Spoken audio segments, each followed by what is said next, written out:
دیکھیں جو کور of signals ہے اس کا کام ہوتا ہے کہ وہ اس قسم کی تمام چیزوں کو جو ہے ملحوظ خاطر رکھے. لیکن اس سے کیا ہوا کہ ٹیکنالوجی ہمارے پاس آ گئی, ہمیں یہ پتہ چل گیا کہ وہ کوڈ کاپٹر کہاں سے اڑ رہا ہے. بالکل ٹھیک ہے عبداللہ صاحب, آپ نے بہت زبردست انداز میں سارے معاملے کو بریف کیا. پروگرام میں ٹائم کم ہوتا ہے, آپ کو بھی پتہ ہے, آپ بھی زحمت دیں گے, ہم بہت شکریہ آپ کا فی الوقت کے لیے. ایک بریک کے بعد واپس آئیں گے اور اب جو ڈپلومیٹک فرنٹ ہے پاکستان کی جو اس میں کوششیں ہیں اس پر بات کریں گے. ہمارے ساتھ رہیے.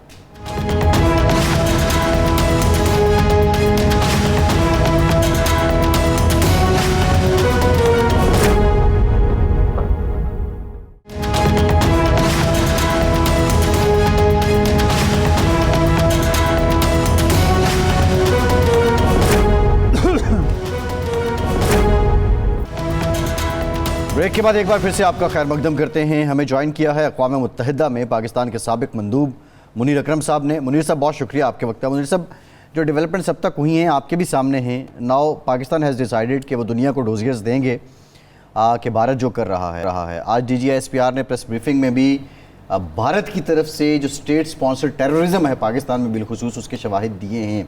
ارشاد صاحب یہی سوال ہے, آپشن یا تو ان کی ثالثی مان لی جائے, بیٹھ جائیں دونوں فریق, صلح صفائی ہو جائے, یا پاکستان اس کو اگین ایک لانچنگ پیڈ کے طور پر لے. دیکھیے ثالثی جو ہوتی ہے نا وہ تو دونوں فریق تیار ہوں تو پھر ہوتی ہے, ثالثی یک طرفہ عمل نہیں ہے. کیا بھارت ثالثی کے لیے تیار ہے؟ کبھی بھی نہیں ہوگا. کلنٹن نے ایک موقع پر یہ آفر کی, اس کے بعد ٹرمپ نے پچھلے دور میں آفر کی, کئی اور ممالک نے کی. بھارت اس پر نہیں آئے. ہمیں دراصل اقوام متحدہ کی سلامتی کونسل میں پوری تیاری کے ساتھ جانا چاہیے, اور چین اور ترکی اور سعودی عرب اور ہمارے جو OIC کا, پہلے تو ہمیں OIC کا ایک اجلاس بلا کے OIC کی فل سپورٹ حاصل کرنی چاہیے. اس کے بعد پھر جو باقی بڑے دارالحکومت ہیں وہاں اپنی ڈپلومیسی کر کے اقوام متحدہ میں جانا چاہیے. اور یہ کہ جی یہ مسئلہ کشمیر جو ہے آپ کی قراردادوں کے مطابق یہ تقسیم بر صغیر کا انفنشڈ ایجنڈا ہے. یہ ایک متنازع علاقہ ہے جس کو اقوام متحدہ نے متنازع قرار دے رکھا ہے. سلامتی کونسل کی قراردادیں موجود ہیں, اور یہ تنازع ہی بنیاد ہے جو دہشت گردی ہو رہی ہے, جو کشمیریوں کے ساتھ بدسلوکی ہو رہی ہے, ان کے ساتھ ان کی عزتیں پامال کی جا رہی ہیں, ان کے نوجوان مارے جا رہے ہیں, ان کے ہزاروں لوگ جو ہیں وہ جیلوں میں پڑے ہوئے ہیں. پاکستان اور بھارت دو نیوکلیر پاورز ہیں, دونوں ہمیشہ ٹینشن میں رہتے ہیں, کشیدگی کی صورتحال ہے, کبھی کوئی مسئلہ کبھی کوئی مسئلہ.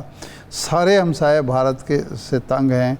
تو ایسی صورت میں مسئلہ کشمیر اگر حل کر دیں تو پھر صورتحال بہتر ہو سکتی ہے. منیر اکرم صاحب, آپ کو آواز آ رہی ہے تو یہ بتائیے گا کہ پاکستان اب ڈوزیئر دینا چاہ رہا ہے دنیا بھر میں اور بالخصوص اقوام متحدہ میں بھی. کیا اقوام متحدہ نے جو ثالثی کی آفر کی ہے, کیا بھارت آئے گا پاکستان کے ساتھ بیٹھے گا, وہ اس ثالثی کو قبول کرے گا؟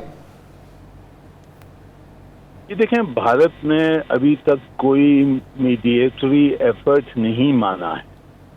ہم نے جو کچھ ہم نے کرنا ہے وہ تو ہم نے پیش کرنا ہے, ہمارا کیس دیٹ از انڈیپینڈنٹ. اگر سیکرٹری جنرل صاحب ہندوستان کو منوا سکتے ہیں کہ وہ آ کے ان کی میڈیشن مانیں تو ہم نے ان کے ساتھ ٹھیک ہے بات چیت کرنی ہے, پر میرے خیال میں ہندوستان نہیں مانے گا. اور سیکرٹری جنرل صاحب نے بھی جو آفر کیا ہے انہوں نے کہا کہ اگر ہندوستان مانے گا تو پھر میں میڈیٹری آفر کروں گا. ہم نے اپنا جو کچھ درکار ہے وہ ہم نے اپنا کیس پیش کرنا ہے irrespective of what happens with the Secretary General's offer. Munir اکرم صاحب یہ فرمائیں کہ کیا ہم اقوام متحدہ کی سلامتی کونسل میں یہ کیس اب دوبارہ لے جائیں تو کیا ہماری ڈپلومیسی کامیاب ہوگی؟ دنیا کے آزاد اقوام ہمارا ساتھ دیں گی؟ چین، ترکی، سعودی عرب یہ لوگ جو ہیں یہ اپنے اپنے دوستوں کو ہمارے ساتھ ملا کے یہ مناسب وقت ہے کہ ہم اس ایشو کو دوبارہ سلامتی کونسل میں اٹھائیں کہ جی دہشت گردی کا ہم شکار ہیں اور وہ دہشت گردی انڈیا اس لیے کر رہا ہے کہ مسئلہ کشمیر کو اپنی مرضی کے مطابق وہ حل کرنا چاہتا ہے. تو کیا امکانات ہیں کہ ہم اس میں کامیاب ہو سکتے ہیں؟ جی دیکھیں, اگر کامیابی تو ہماری ڈپلومیسی پہ کتنی انٹینسولی ہم اس کو اپروچ کرتے ہیں. جو دوست ملک ہیں وہ تو ہمیں سپورٹ کریں گے، اور ہم نے یہ اپنا جو کیس ہے وہ پیش کرنا چاہیے، رائٹنگ میں پیش کرنا چاہیے، سلامتی کونسل کی میٹنگ اگر بلائی جائے تو اس میں ہم نے پیش کرنا چاہیے. ہم نے سب موقع ڈھونڈنے چاہیے جہاں ہمارا جو قصہ، جو ہمارا کیس ہے وہ پیش صحیح طرح سے ہو. جی اچھا، اس کے علاوہ یہ فرمائیں کہ پہلے بھی ہم نے 9 میں ایک ڈوزیئر دیا، ایک 16 میں دیا، پھر 20 میں دیا، اقوام عالم کے سامنے رکھے، لیکن بہرحال وہ ایک ہماری ایفرٹ تھی. اب اگر وزیر خارجہ صاحب فرما رہے ہیں کہ ہم ڈوزیئر دیتے ہیں، تو کیا بھارت کو اس وقت جو جس طرح کی وہ اس نے رویہ اختیار کیا ہوا ہے، تصادم کو بڑھا رہا ہے، بھارت کو روکا جا سکتا ہے؟ بھارت باز آئے گا؟ جی یہ تو میں نہیں کہہ سکتا ہوں کہ باز آئے گا یا نہیں آئے گا، پر ہم نے جو امکان ہیں، جو جنگ کے امکان ہیں، جو وہ دھمکیاں دے رہے ہیں، وہ سب ہم نے دنیا کے سامنے پیش کرنے ہیں. کیونکہ اگر چھڑ گئی بات، پھر بھی ہم نے اب کیس اپنا لڑنا ہوگا. ہم نے دنیا کو پورا بتانا ہے کہ ہندوستان کس قسم کی رویہ کر رہا ہے اس وقت ہمارے ساتھ. منیر صاحب، جو باضابطہ طور پہ وہ جنگ کی بات کر رہے ہیں، اگر وہ جنگ چھیڑتا ہے اس میں تو we are very much clear کہ ایکشن وہ کرے گا، ری ایکشن ہم دیں گے، اور اس میں ہماری پرو ایکٹیو اور ایکٹیو اپروچ بھی ری ایکٹیو اپروچ بھی نظر آ رہی ہے. ڈپلومیٹکلی کیا ہم پرو ایکٹیولی چل رہے ہیں؟ جی ڈپلومیٹکلی ہم نے پرو ایکٹیولی چلنا چاہیے، اور میرے خیال میں ہم پرو ایکٹیولی پوری کوششیں کر رہے ہیں. یہاں اقوام متحدہ میں بائیلیٹرلی بڑے ملکوں کے ساتھ سب چیز بات چیت ہماری جاری ہے، اور ہمارا جو کیس ہے ہم پیش کر رہے ہیں، وہ ضروری ہے اس وقت ہم نے کرنا. اچھا، ایک سفارتکار کامیاب اور ماہر سفارتکار کے طور پر یہ سمجھتے ہیں کہ اس وقت انڈیا نے یہ کام کیوں کیا؟ کیا وہ صرف بہار کے الیکشن جیتنے کے لیے نریندر مودی یہ کر رہا ہے، یا وہ سمجھتا ہے کہ اس وقت حالات سازگار ہیں، اس سے فائدہ اٹھا لیا جائے کہ یک طرفہ طور پر 37 معاہدہ معطل کر دیا، جنگ کی دھمکیاں دینا شروع کر دیں؟ یہ موقع اس نے کیوں مناسب سمجھا؟ کوئی اس کی خاص وجہ آپ سمجھتے ہیں؟ یہ ہندوستان کی جو خواہش پہلے سے ہے کہ پاکستان کو دبایا جائے اور اس کی جو ریجنل ڈومینیشن ہے وہ مانی جائے. تو وہ سمجھتے ہیں کہ اس وقت ابھی جس طرح سے اسرائیل نے برتاؤ کیا اسی طرح سے یہ بھی ہمارے اوپر دھمکیاں دے کے ہمیں دبا سکتے ہیں. پر یہ میرے خیال میں غلط فہمی ہے مودی صاحب کی. ان کی اندرونی کچھ معاملات بھی ہوں گے، وہ الیکشن لڑنا چاہتے ہیں، جیتنا چاہتے ہیں، اور یہ سب فیکٹرز ہیں ان کی پوزیشن میں.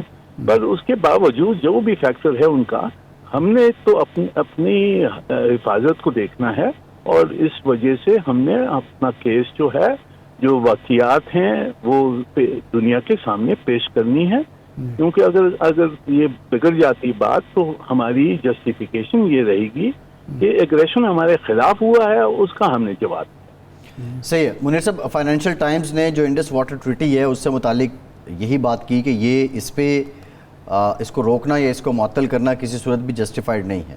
پاکستان بھی یہی بات کر رہا ہے، اور اس کے سب کے باوجود ایک جو لیٹر انہوں نے لکھا ہے، ان کی جو جل شکتی کی منسٹری ہے اس نے تو واٹر کمشنر کو، سیکرٹری واٹر کو پاکستان میں ایڈریس کیا ہے. لیکن سفارتی سطح پہ کیا یہ انہوں نے ایسی حرکت کر دی ہے کہ اب ان کی جو ریپوٹیشن ہے، یا آنے والے دنوں میں بھارت کوئی معاہدہ کرے گا تو اس پہ دنیا ٹرسٹ نہیں کرے گی؟ جی دیکھیں، یہ غلطی کی انہوں نے، یہ انٹرنیشنل لا کی خلاف ورزی ہے. ٹریٹی میں کوئی سسپینشن کا کوئی کلوز نہیں ہے، نہ انٹرنیشنل لا یہی کہتا ہے کہ ٹریٹیز کو یونیلیٹرلی ایبروگیٹ آپ نہیں کر سکتے.